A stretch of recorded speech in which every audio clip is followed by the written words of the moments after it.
नमस्कार आदाब, आप देख रहे हैं on record Mira Bhayandar. Mira Bhayandar service road पर एक कलेक्टर लैंड की जगह है जहां पर महानगर पालिका ने एक शेड बनाने की परमिशन दी है, लेकिन उस शेड की आड़ में बाकायदा एक होटल बन रहा है जिसके खिलाफ में महाराष्ट्र नवनिर्माण सेना अब मैदान में उतरती हुई दिखाई दे रही है। उसी अवैध होटल को लेकर आज एक पत्रकार परिषद होनी थी, लेकिन मनपा प्रशासन पर राजनीतिक दल के नेताओं का इतना दबाव है कि मनपा प्रशासन ने महाराष्ट्र नवनिर्माण सेना को पत्रकार परिषद लेने से मना कर दिया। महाराष्ट्र नवनिर्माण सेना के पदाधिकारी भी अपनी जिद पर अड़े रहे और उन्होंने आखिरकार पत्रकार परिषद लेकर दिखा ही दिया कि वो भी महाराष्ट्र नवनिर्माण सेना के यहाँ के स्थानीय पदाधिकारी है, ना कि कोई डरपोक लोग हैं। आइए हम जानते हैं मीरा भाईंदर शहर के महाराष्ट्र नवनिर्माण सेना के जिला अध्यक्ष हेमंत सावंत ने उसी अवैध होटल को लेकर जो पत्रकार परिषद ली, उस बारे में क्या उन्होंने जानकारी दी। मीरा भाईंदर महापालिका को हम लोग ने 2 दिन पहले हमें उन्होंने कहा था कि आप ले सकते हैं, पर अचानक उनको क्या हुआ मालूम नहीं। और कल मुझे फोन किया गया कि नहीं, आप पत्रकार परिषद नहीं ले सकते क्योंकि इसे वो जिला अध्यक्ष को ही अधिकार है। तो हमने उनको बताया कि मीरा भाईंदर में मन से ये जिला मतलब ठाणे जिला होता है और मीरा भाईंदर शहर को सिर्फ शहर अध्यक्ष होता है। हर पार्टी में अलग अलग होता है कि उनका शिवसेना में जिला अध्यक्ष अलग है, भाजपा का अलग है। तो शहर का नेतृत्व करके मुझे यहाँ में चुना गया है, तो मुझे उसका देना चाहिए। पर वो मानने के लिए तैयार नहीं थे। वो बोलते नहीं, जिला अध्यक्ष पर आप लिख के लेके आओ, जिला अध्यक्ष आप है। मेरा ऐसा होता नहीं, आप मेरे को लिख के दीजिए कि मीरा भाईंदर जिला है क्या। तो उनके उसके बारे में कुछ जवाब नहीं था। बाद में वो आखिर में आज सुबह उन्होंने बोला ठीक है आप ले सकते हैं। क्या कारण?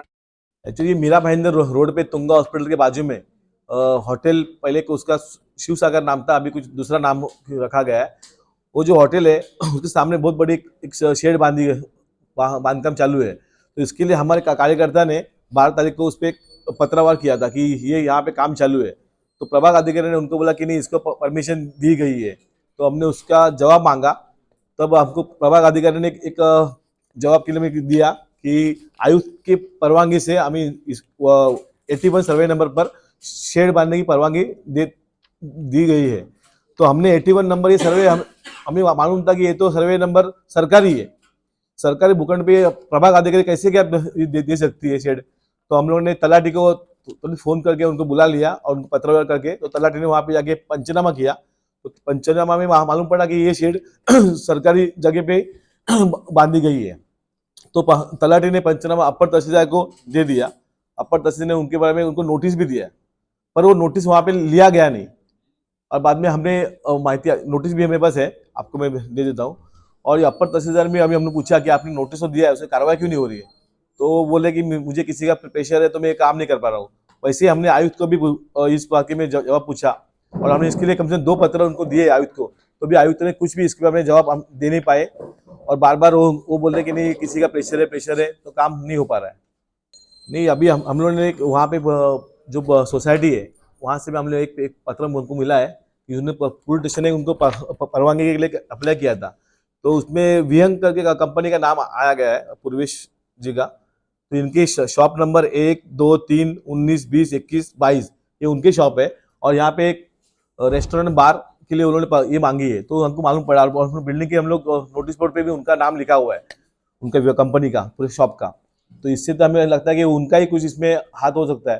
पर आपके मेरे न्यूज़ के चैनल से हमने एक बाइट दिखी थी, तो उसमें अपने आमदार प्रताप सरनाईक ने कहा था कि ऐसा जो अनलीगल काम होता होगा तो उस पर कार्रवाई होनी चाहिए। तो हमारी ये मांग है कि आप जो आमदार ऐसे बोल रहे हैं कि कार्रवाई होनी चाहिए, तो आप क्यों नहीं पत्र दे देते। तो इसके पीछे आपका ही कुछ हाथ है क्या, ऐसा लग रहा है। क्योंकि आपकी शॉप के सामने अनलीगल बांधकाम हो रहा है, तो ये तो बहुत बड़ी गलत बात है। और आप देखने जाएं तो वहाँ पे ना ब्रिज का काम चालू है, वहाँ मेट्रो स्टेशन बनने वाला है। तो फ्यूचर में वहाँ पे पार्किंग के लिए बहुत बड़ी समस्या होने वाली है। इस मनपा प्रशासन को हमने 12 तारीख को पत्रवार किया था, तो उन्होंने हमें जवाब दिया कि हमने उनको परवानगी दी है। तो उन्होंने परवानगी की हमने नोटिस भी दी हमको। उसके बाद में भारतीय गायकवाड ने भी उनको एक नोटीस दी हॉटेल को की इसका स्थळ पाहणी करून याच्यावर कारवाई करा, पण काहीच झालं नाही। आणि आम्ही आयुक्तांना पण 3 वेळा भेटलो या विषयाबद्दल, पण काहीच होत नाही याच्यामध्ये। त्याच्या मागे कोण आहे ते का समजा मागत नाही आणि आयुक्त पण ते गप्प राहिलेत। ॲक्च्युअली तर आम्हाला वाटलं की हे नवीन आयुक्त आलेत, त्यांच्याकडून आम्हाला खूप चांगली अपेक्षा होती की हे काहीतरी चांगलं करतील, पण ते आम्हाला काही दिसत नाही। हे पण फक्त मला वाटतं ते नेत्यांच्या खालचं मांजर कसं असतं त्या पद्धतीने काम करतायत, कुठेही काय बोलत नाही, काय नाही, फक्त गप्प राहिलेत की आपकी क्यों इस पे कार्रवाई की? अभी भी काम चालू ही है, काम हुआ नहीं पूरा, अभी काम चालू है, तो भी आयुक्त चुपचाप बैठे, वो बोलते दबाव दबाव है, इतना दबाव क्यों है मुझे समझ में नहीं आ रहा अभी तक। ये जो अभी के जो प्रशासन है ये एकदम मतलब मराठी में बोलते हैं हम लोग गेंड्याच्या कातडीचे या पद्धतीने हे वागतायत। महिना आंदोलन म्हणून काय होणार नाही, तर पण आम्ही एक आमच्या स्टाईलने आम्ही आंदोलन पण करू, प्लस आम्ही ना एक कोर्टामध्ये पिटिशन पण दाखल करण्यासाठी प्रयत्न आम्ही चालू केले आणि त्यासाठी आम्ही त्यांना नोटीस देखील दिली आहे। 7 दिवसांनंतर त्याचं उत्तर नाही आलं तर आम्ही पुढे कोर्टातच जाऊ। ये थे महाराष्ट्र नवनिर्माण सेना के जिलाध्यक्ष हेमंत सावंत, जो जानकारी दे रहे थे कि अगर मनपा प्रशासन इस अवैध होटल पर कार्रवाई नहीं करती है तो उनका अगला कदम न्यायालय की तरफ होगा, यानी वो न्यायालय में जाकर इस पर न्याय मांगिए। इससे साफ पता चलता है कि महाराष्ट्र नवनिर्माण सेना का जो पहले से स्टाइल रहा है अब वो कहीं ना कहीं सॉफ्ट होता हुआ दिखाई दे रहा है।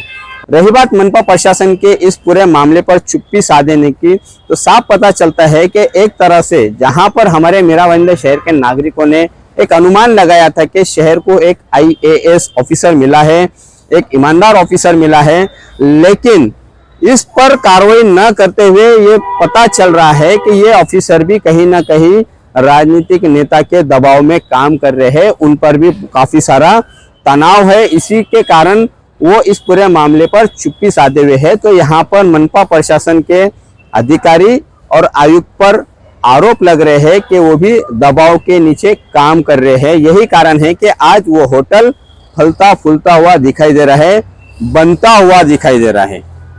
आप देख रहे हैं कैमरामैन आरिफ कुरैशी और साबिर शेख के साथ ऑन रिकॉर्ड मेरा भाईंदर। धन्यवाद।